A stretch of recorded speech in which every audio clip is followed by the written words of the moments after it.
Hello dear students, welcome back to a news channel. Students, आज हम बात करने वाले हैं नेशनल कॉन्स्टिट्यूशन डे की, इंडिया का सबसे इम्पोर्टेंट डेमोक्रेटिक फेस्टिवल। नाउ ये 26 नवंबर यानी कि कल था। ठीक है, तो हम आज की न्यूज़पेपर में आया था कि हम कॉन्स्टिट्यूशन डे को क्यों सेलिब्रेट करते हैं, कॉन्स्टिट्यूशन किसने बनाया, कितना टाइम लगा, कैसे कैसे बनाया गया, और डॉक्टर बी आर अम्बेडकर की क्या रोल थी। ओके, और आज के टाइम में कॉन्स्टिट्यूशन डे इतना इम्पोर्टेंट क्यों हो गया है। All right, so students, let's start with the first news article. तो एवरी ईयर 26 नवंबर को we celebrate national constitution day, जिसे हम संविधान दिवस भी कहते हैं। एंड इस दिन हम याद करते हैं कि 1949 में इसी डेट पर इंडिया का कॉन्स्टिट्यूशन ऑफिशियली अडॉप्ट किया गया था।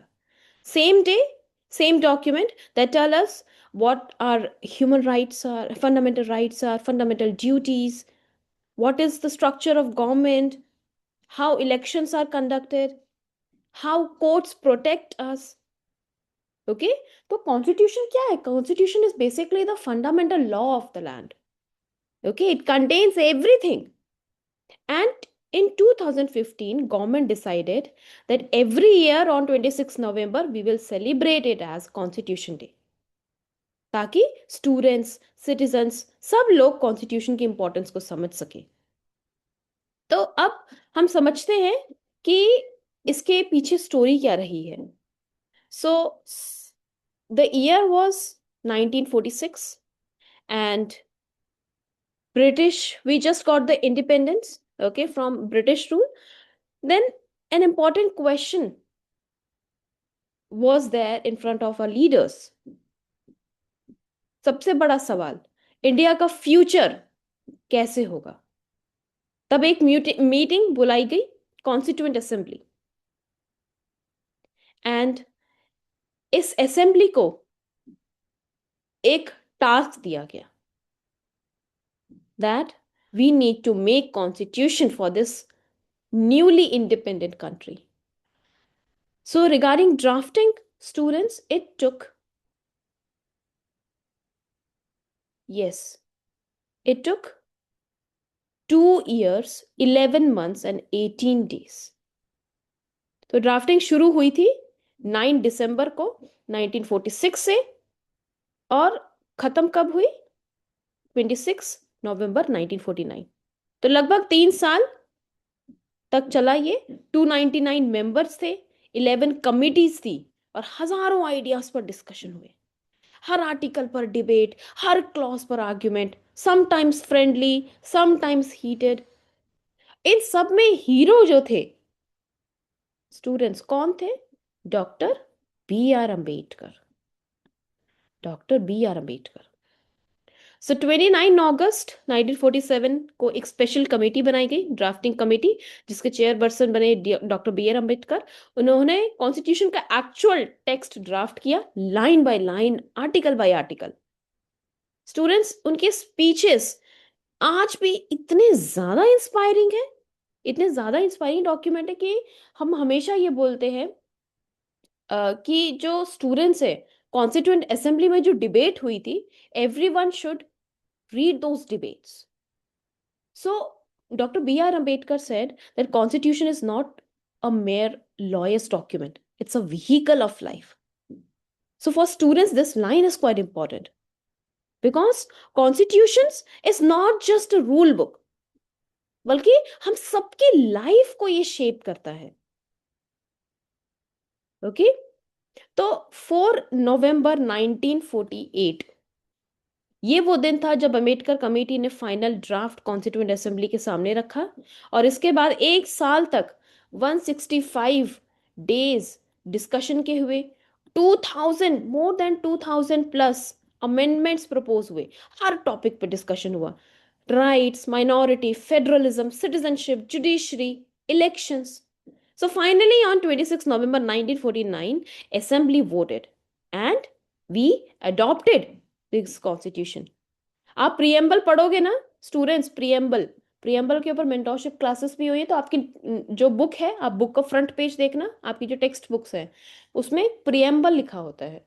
ठीक है, प्रियम्बल के नीचे लिखा रहता है on this day of 26 November 1949 we hereby adopt and give ourselves to this constitution. हम बोलते हैं ना, वहां पे लिखा है, तो इसका मतलब क्या हुआ? तो 26 नवंबर को क्या हुआ था? सो एडॉप्शन, हमने जो कॉन्स्टिट्यूशन को अडॉप्ट किया था वो 26 नवंबर को किया था, पर इनैक्ट कब हुआ? एक्चुअल इनैक्ट कब हुआ? 26 जनवरी 1950। 26 जनवरी 1950 वी इनैक्टेड दिस कॉन्स्टिट्यूशन।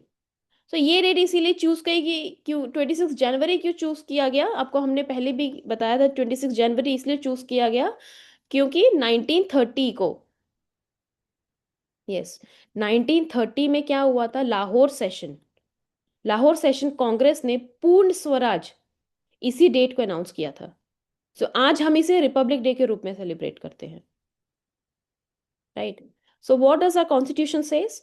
तो थोड़ा जल्दी से देखते हैं कॉन्स्टिट्यूशन क्या रेगुलेट करता है। Fundamental rights, equality, liberty, freedom of speech, freedom of religion, culture rights, protection from exploitation.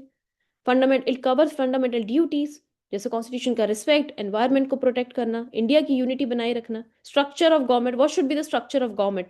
We have parliamentary form of government. In US it's president, presidential, and we have parliamentary form of government. We have Lok Sabha, Rajya Sabha. Judiciary, we have integrated judiciary. Supreme Court is the apex court, and in each state there is high court, and then at district level we have district and session courts, right? And the that's why we have also decided कि अभी देखो इस week का जो mentorship का जो topic भी है वो भी क्या है? कॉन्स्टिट्यूशन है ना, वो भी कॉन्स्टिट्यूशन है इस वीक का जो टॉपिक है, राइट? तो अगर हम फीचर्स की बात करते हैं, what are the features of constitution? So it is the world's longest written constitution. Indian constitution world का सबसे लॉन्गेस्ट रिटन कॉन्स्टिट्यूशन है। It's mix of rigid and flexible. Rigidity, rigid भी है ये कॉन्स्टिट्यूशन, रिजिड भी है, फ्लेक्सिबल भी है। ठीक है, रिजिड कैसे है ये और फ्लेक्सिबल कैसे है, ये आप मेंटोरशिप में भी हम पढ़ेंगे इसके ऊपर। पार्लियामेंट्री डेमोक्रेसी है, जुडिशरी हमारी इंडिपेंडेंट है। ठीक है, तो जुडिशरी हमारी इंडिपेंडेंट है, ऐसा नहीं है कि जो रूलिंग पार्टी बोलेगी वही जुडिशरी करेगी, नहीं। We have a secular state. तो ये सब पॉइंट्स हमारे कॉन्स्टिट्यूशन से रिलेटेड है। Now why constitution day is important today? So you have seen that news, debates, politics, courts, every year, constitution is always taken into reference. So Constitution Day reminds us that democracy depends on active and informed citizens. Students को भी समझना जरूरी है कि उनके rights क्या हैं, आपके rights क्या है, fundamental rights क्या हैं, और ड्यूटीज हमेशा राइट के साथ लिंक्ड होती है। सिर्फ राइट्स डिमांड करना काफी नहीं है, ड्यूटीज भी फॉलो करना जरूरी है। ठीक है, हम बोलते कि ये तो जी हमारा राइट है, लेकिन उसके साथ साथ हमारी फंडामेंटल ड्यूटीज क्या है वो भी तो हमें फॉलो करनी है। एंड अगर हम कॉन्स्टिट्यूशन की बात करते हैं, देखो see students, India is quite diverse and vast. हमारे देश में इतनी ज़्यादा आप ये कह लो कि डाइवर्सिटी है, लैंग्वेज, लिंग्विस्टिक डाइवर्सिटी है, कल्चर। ठीक है, ये यूएस की तरह नहीं है। यूएस में जो स्टेट्स है उनके तो देखो सेम लैंग्वेज है, उनकी एक ही लैंग्वेज है और सेम तरह का कल्चर है। इंडिया में ऐसा नहीं है, ईस्ट वेस्ट नॉर्थ साउथ बहुत ज़्यादा डिफरेंट कल्चर है, डिफरेंट लैंग्वेज है। तो इंडिया का साइज, लैंग्वेज, कल्चर इतना डाइवर्स है, फिर भी एक नेशन इसीलिए है क्योंकि कॉन्स्टिट्यूशन हमें जोड़ कर रखता है। That is the significance of constitution, it hold us all together. So it works as a unifying force. All right, and Supreme Court and Parliament both derive their power from Constitution. इसीलिए Constitution को हम कहते हैं it's the ultimate rule book. All right.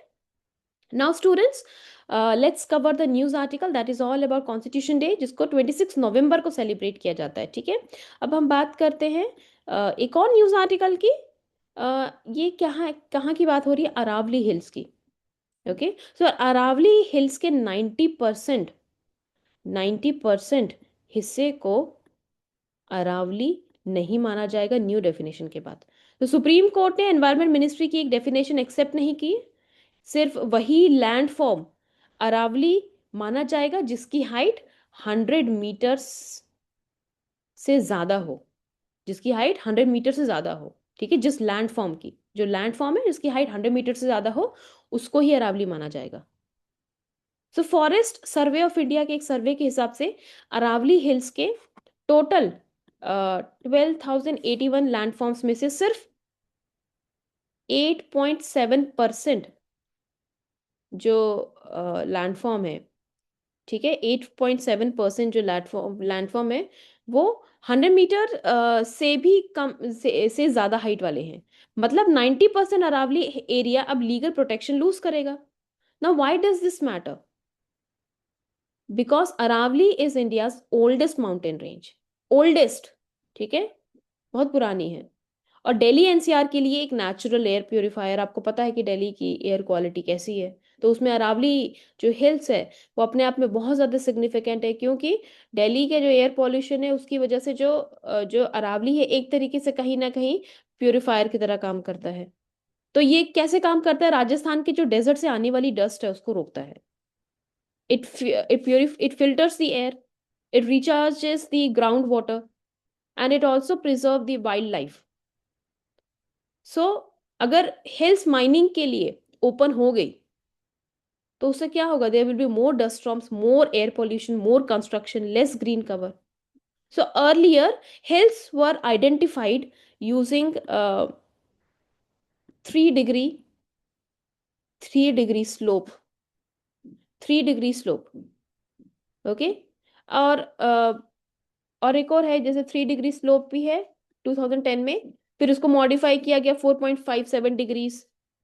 तो ये definition ज्यादा inclusive थी, मतलब 40% एरिया प्रोटेक्टेड था। But now only 100 100 metre plus hills count. So why there is a controversy? FCI ने गवर्नमेंट को वार्न किया था कि लोअर हिल्स भी एनवायरमेंट शील्ड है, बट न्यू डेफिनेशन उन्हें प्रोटेक्ट नहीं करती। ठीक है, अब इससे क्या होगा फिर? इससे फिर जो एयर है उसकी क्वालिटी और ज्यादा रिड्यूस होगी, right? So climate change, climate change news it directly affects our future.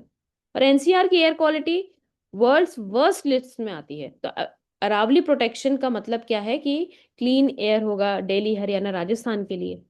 All right, तो ये सब ये आज की न्यूज़ में आया था। और स्टूडेंट्स, तो आज हम इतना ही कवर करेंगे, राइट?